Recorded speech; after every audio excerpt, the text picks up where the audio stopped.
What's going on, Christian? What are you up to? Nothing much. Just checking out a brand new three-dimensional printer. Well, this is three-dimensional. Yeah. And it is a printer. Yeah. But it's not the 3D printer that you're thinking of. What do you mean? Let me show you.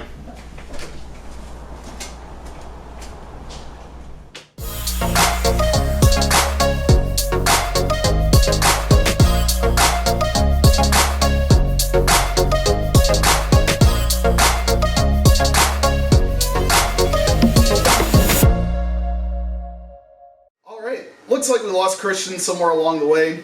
That's alright, still have you here to explain the 3D printers too. So these are the 3D printers that I was talking about.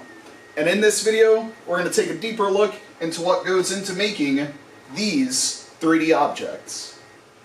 First things first, we're going to talk about hardware. Our 3D printers are essentially fancy hot glue guns. How does a hot glue gun work? So you get your hot glue stick, you place it in here. This end, the business end, gets really hot and it melts that glue for you, turning it into a thin, stringy line. Well, instead of our 3D printers using glue, they actually use plastic filament. So it's a very thin filament that you can see here, and it's about 1.75 millimeters in diameter. It takes that filament and it lays it down in layers. So it actually does work in 2 dimensions at a time. Then it lays up on top of that the 3rd dimension, which gives us our 3D prints. Taking a look inside of the 3D printer, we can see this tube up here is what feeds the filament through the extruder and into the nozzle down here at the bottom. That nozzle gets to about 240 degrees Celsius or 460 degrees Fahrenheit, hot enough to turn that plastic into liquid. As it turns into a liquid, those layers are laid down one at a time, giving us a beautiful creation like we see here. While we're in here, we can take a look at how the stepper motors work. So this here is a stepper motor, and there are various steps at which you can set those motors to turn at. If we move our x-axis, you can see it will move right or left. Our y-axis will move the gantry backwards or forwards, and our z-axis will move the entire build plate up or down.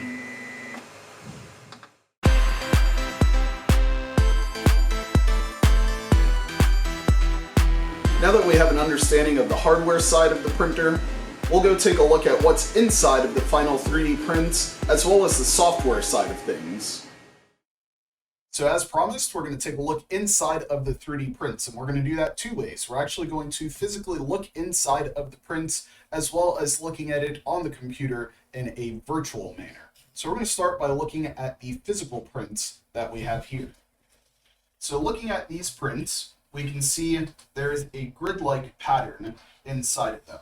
So fortunately, or unfortunately, we had a couple of prints that stopped in the middle of them because of a power outage. So this is one problem that you can run into with 3D printing. If you have a power outage, the prints will not always resume depending on the printer type that you have. Some printers do have the ability to do that, but not all will have that. Here we can see the completed print, and these are the failed prints. Gives us an opportunity to look inside those. So again, you can see that grid-like pattern. What that simply does is hollow out the structure without affecting the structural integrity. So these are still very rigid parts. Although they don't have solid core materials on the inside, they are still pretty heavy-duty parts. So trying to compress this in any direction, it's very hard for you to tell, but I am squeezing as hard as I can on there, and it's not really affecting it. Now obviously this will come into play in thinner parts like this. So this part here is going to be structurally weaker than the body of the submarine that we see here, but this grid-like pattern allows for support structures without additional weight inside of there. Taking a look at these same parts in a virtual manner allows us to see those layers much, much better. So here we can see that same grid-like pattern, those hexagons in there, in a much closer manner. What we can do with this slider over here is see how those individual layers are laid on top of each other. So you can see as I raise this slider, it animates the submarines, and this is what we would see as we are printing. Now, of course, it is a much slower process. You can see up here on the top right-hand corner, printing these 3 submarines would take about 7 hours and 49 minutes. So if we look at the first layer that goes down, it gives us a nice flat layer for all of the layers that are printing on top of it. And as it continues to move up, we can see we would run into a problem right about here. So if we take a closer look this way, these parts of the submarine are printing in mid-air. Now that is something that you don't want, because as that molten plastic comes out of the extruder nozzle, this will sag down and there will be nothing for it to print on top of over here. So we'll take a look at how we can solve this problem with a very simple function inside of the software. With the 3D prints ready to go, we can use this support function up here to automatically generate supports for those overhangs that I mentioned earlier. So we'll click on the supports, auto supports, and we'll see they are generated for us. So if we zoom in here, we can see those problem areas now have something to print on top of. And all of these green areas will be sacrificial areas that can be removed later without affecting the print quality. So we can see it also put it in these portholes here, as well as on the periscopes up top. Now that we have our models loaded in and our support structures generated, we can go ahead and finally hit the print button. Now clicking on the print button will bring up a lot of settings for us here. So I'll go over briefly what each one of these settings does and what they do to affect the print. So the layer height on this one here, this is going to tell the printer if we want thicker layers or thinner layers on our final print. The thicker layers will give you a rougher surface. The thinner layers will give you a smoother surface. Also affecting these two factors are the speed and the temperature.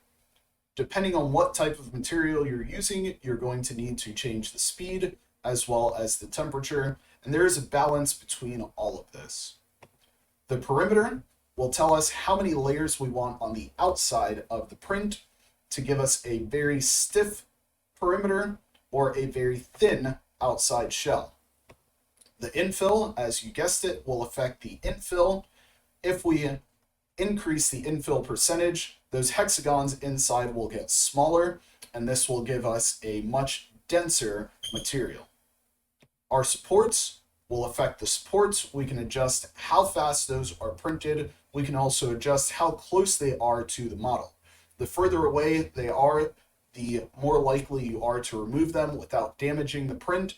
If they are too close, they actually become part of the print and are extremely difficult to remove, but you don't have any of that sagging that I mentioned earlier. Using a raft is printing a sacrificial layer on the bottom of the print to be able to have that adhere to the build plate. That way, when you go to remove it, that part is the part that was touching the build plate. And if you're having to force it off of the printer, this will get ruined rather than the actual print. Over in the additions, we have a brim. A brim is very similar to a raft, except instead of printing all the way down to the bottom, it only prints on the sides of the print, which allows a very thin layer to be sacrificed on the sides.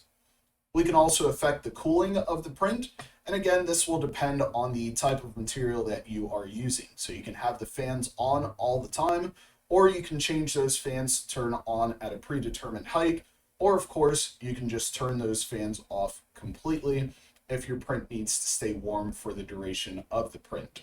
So we'll go ahead and click OK here and get rid of that. And we'll see that this loads up and it will show us our print time. Now adding those supports to it, we'll add some time. So we have 9 hours and 19 minutes, and we can go ahead and go through these layers here and make sure that everything looks okay. So we'll start down at the bottom and we'll get a closer look here. So moving up on the print, we can see the first couple of layers there. Those look good. And moving quickly through these, when we get to that tail fin portion of the submarine here, we can see now they are supported by those supports underneath. So they are not printing in mid-air, and that should give us a good quality final print. So as we move through this,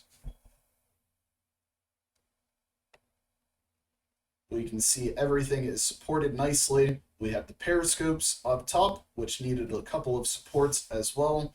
And this should give us a good quality final print. In fact, I know it will because we have this example here, which was printed with these settings. I'd like to thank you for joining me on this little 3D printing journey today. Hopefully this gives you better insight into what goes into the 3D printing process, going from a virtual idea into a physical object that you can hold in your hand.